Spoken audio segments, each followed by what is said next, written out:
Hi, welcome to Books and Bocadillos. My name is Maria Andrea. This is like the third time I am trying to record this. I've had a lot of technical difficulties with recording videos lately, so please bear with me as I figure this out.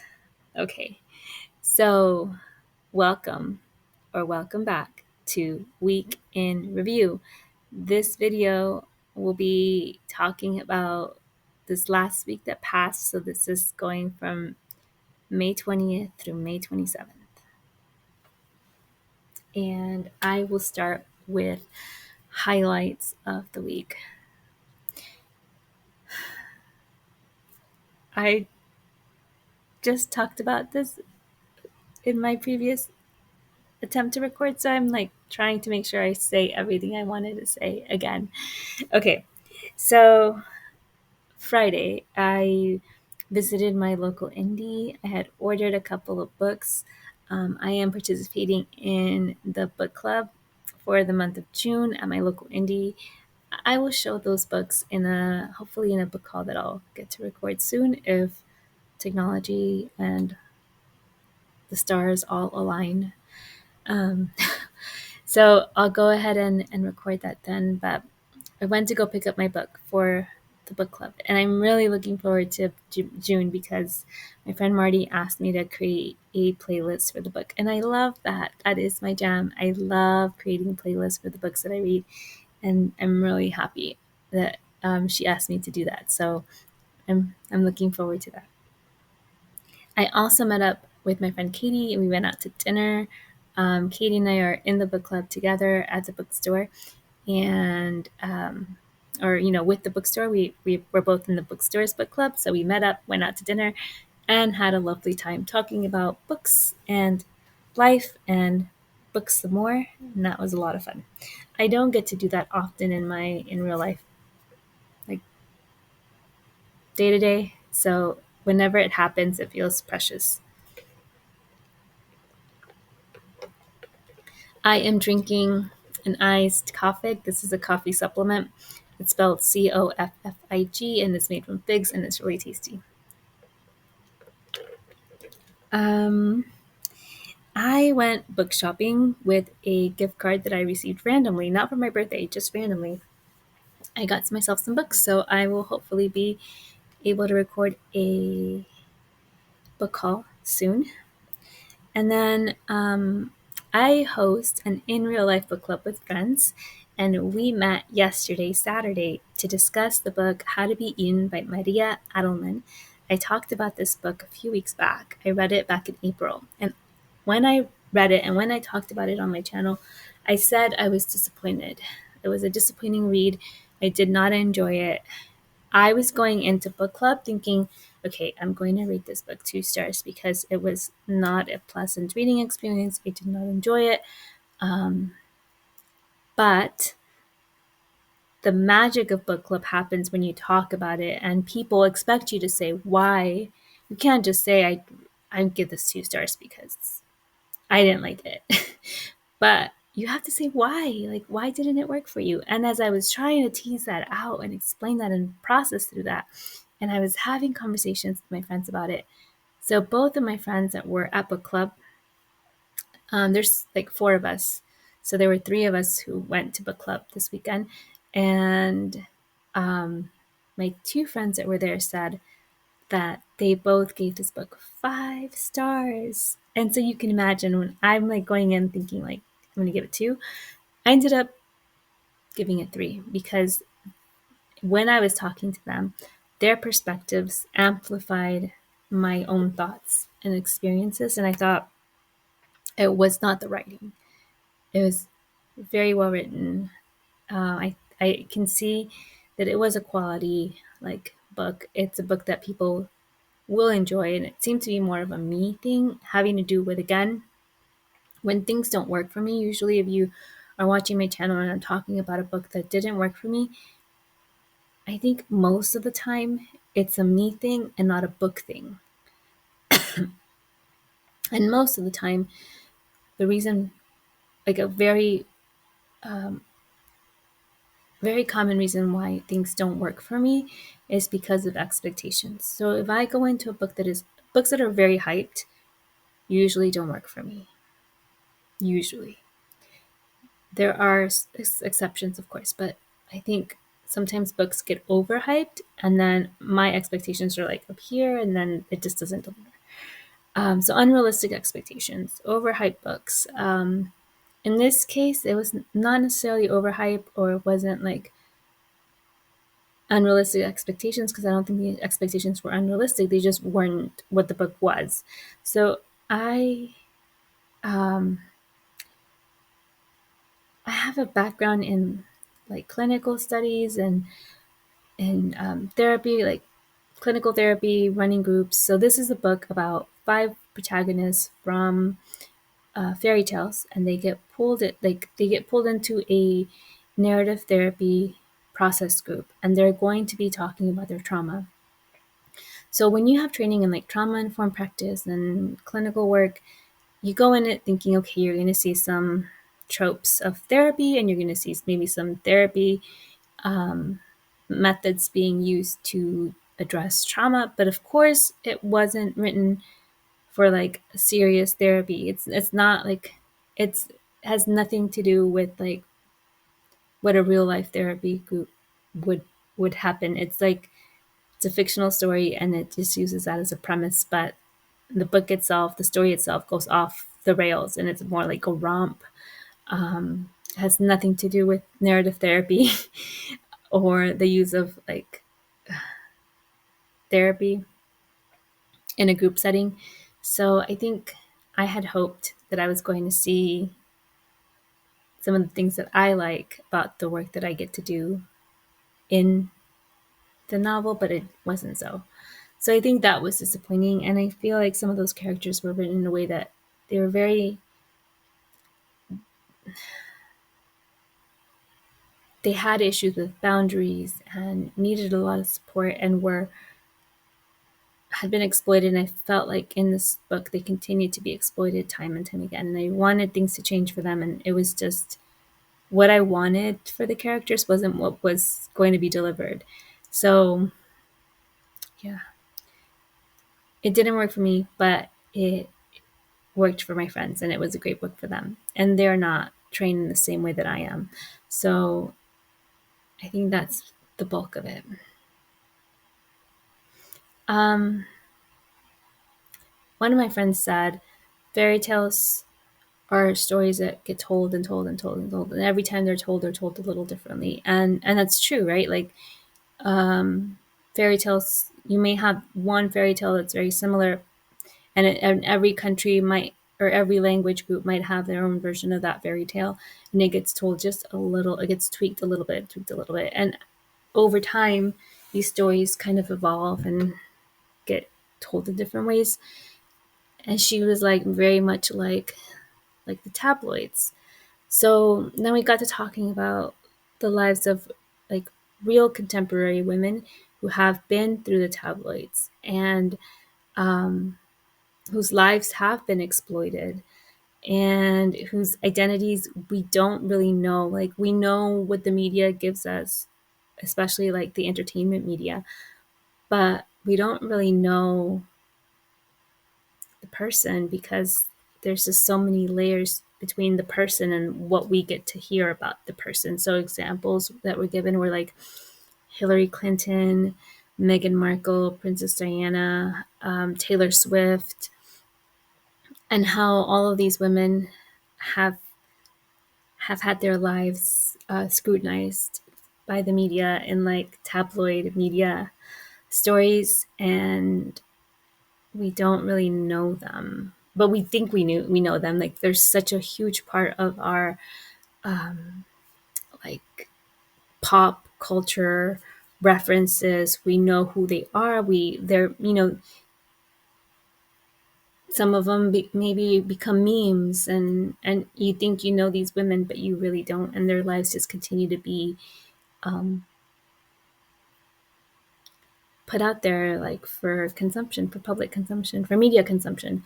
So it was really interesting. it was a really interesting conversation. I'm probably not doing it justice here as I'm talking to a camera, but it was really a great discussion. I'm really glad we read this book. Even though I had trouble getting through the book, I I really enjoyed talking with friends about the book. So that was How to Be Eaten by Maria Adelmann. Okay, lows. It's just one low, but it's kind of like an ongoing low. We have been in this is like week 3 of triple digit heat where it's over 100 degrees every single day. And some days it feels like it may be 103 or 105 and it feels like it's 115. It's just been brutal. This morning when afternoon, I left my house in the afternoon to go do a quick grocery pickup, and it was like 102. And it's been all about just trying to stay hydrated. And I feel really bad for people who are outdoor laborers or are unhoused. Yesterday, we ran into someone that looked like they were about to pass out. We got them some water, and I just keep telling people, I think that getting through the summer is going to be a community, it's going to be looking after one another, a community effort. It's going to take all of us just looking after each other, and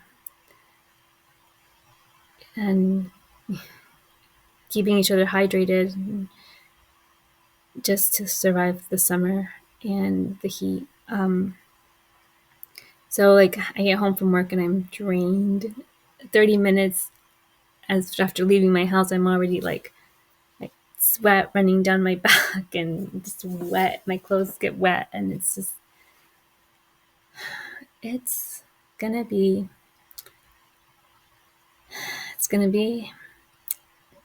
a hot one. Yeah. So that's it.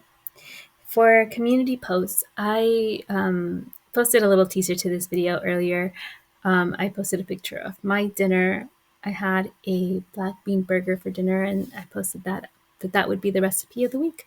So I will be sharing that in a little bit, and the recipe for the black bean burger will be in the description box below. Tags. I tried to record the this or that tag. I did record it like 3 or 4 times, failed, and so it didn't get posted. I'm going to try again. So I'm a little bit behind with tags, but I still love being tagged. I will get to them. I've been joking in comments that I will get to them even if it's later. So some of these spring tags might be summer tags. We'll see. Books I am reading or books I've read. I have not finished any new books, so nothing new to report as completed this week. I am still currently reading Marina by Carlos Ruiz Zafon on my Kindle, and this is a buddy read with Ellen from Adelmann Media Book Club. And I'm hoping that we really do get to do a collaborative video on this one. So I'm excited. So just stay tuned for that. And then I'm still reading my way through Murder and Mamon. This is book 4 in the Tita Rosie's Kitchen Mystery series by Mia P. Manansala. And I'm like halfway through. And then I'm currently reading Sabrina and Corina by Fajardo-Anstine. And this is a collection of short stories set in the American West, so like Colorado mostly, I think.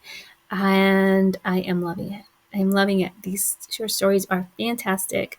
I cannot wait to read everything that Kali writes. I already purchased her next book, which is Woman of Light. It's set in the American West, so it's going to be on my TBR for June on the Range, and I am super excited. Then I'm still reading The Bandit Queens. I'm an hour and a half to 2 hours away from the end. Really loving it. I have not posted on any Discord or channel. I am reading this with Ellen at Ellen Media Book Club for her book club group read, and I'm also reading this with Melinda at Web Stories on her Discord. And I have not yet posted on it, but Ellen, Melinda, if you two are watching, I'm really enjoying this book and I can't wait to talk more about it. I'm also currently reading Savage Beauty by Nancy Milford, and this is the story of the biography of poet and writer Edna St. Vincent Millay, and I am fascinated by the life of Edna St. Vincent Millay. Podcasts. I listened to the Bridgerton podcast this week. I mentioned last week that I am really struggling to just get through one episode a week, but I am going to do it because I don't want to be weeks waiting for the last four episodes to drop. So we've got 4 available on Netflix, and then there's a hiatus, and then the next 4 will be out in mid-June. But I do not want to wait. So I'm kind of pacing my way through. And this podcast has been really good at just helping to keep the Bridgerton vibes through the week. And so I listened to episode 1 of season 3. And I'll be listening to episode 2 of season 3 this week on the podcast. I just watched the second episode in the Netflix season 3 series this morning. And it was really good. It was so hard to stop watching this morning, but I am enjoying Bridgerton. I also listened to an episode, the most recent episode on the You're Dead to Me podcast. So this is a podcast where they talk about history, this like lives of historical figures, and with like a comedy angle. So they talked about Simon Bolivar. I read Simon Bolivar's biography last year, so when I saw it come up on my feed, I thought like, oh yeah, this is great. It'll be kind of a refresher to revisit the life of Simon Bolivar, which is like a famous revolutionary hero throughout Latin America. And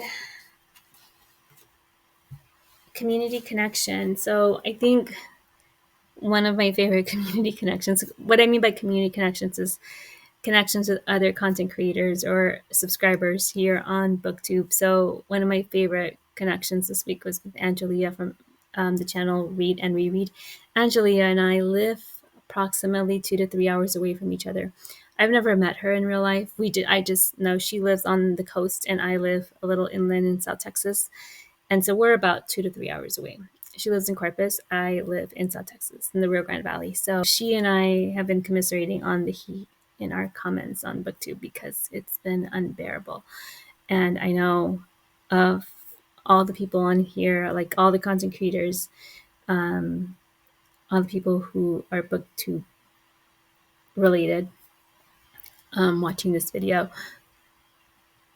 Like, if anyone can understand what I mean by the heat, it's Angelia, because we are both in the same elements, essentially. Like, we live in the same area and have very, very similar weather elements at play.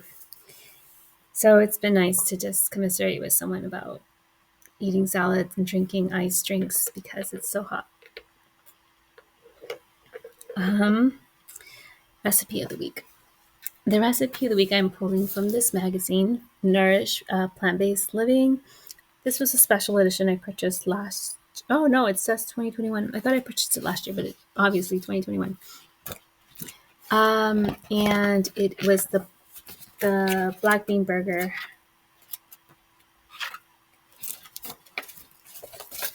So it's this super simple black bean burger with garlic paprika sauce.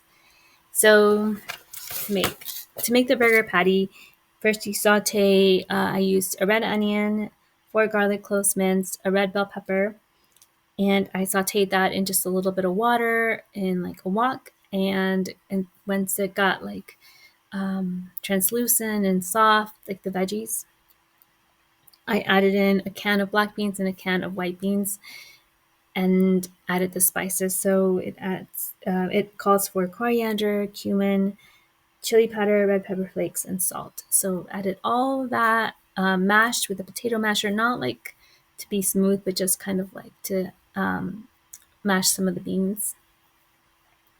most of the beans, but it doesn't have to be like total like mash. And then removed it from the heat, put it into a bowl, added a fourth cup of brown rice flour, mixed it well, and then made burger patties from them. It makes 6 burger patties. Put them in the oven, baked for 40 minutes.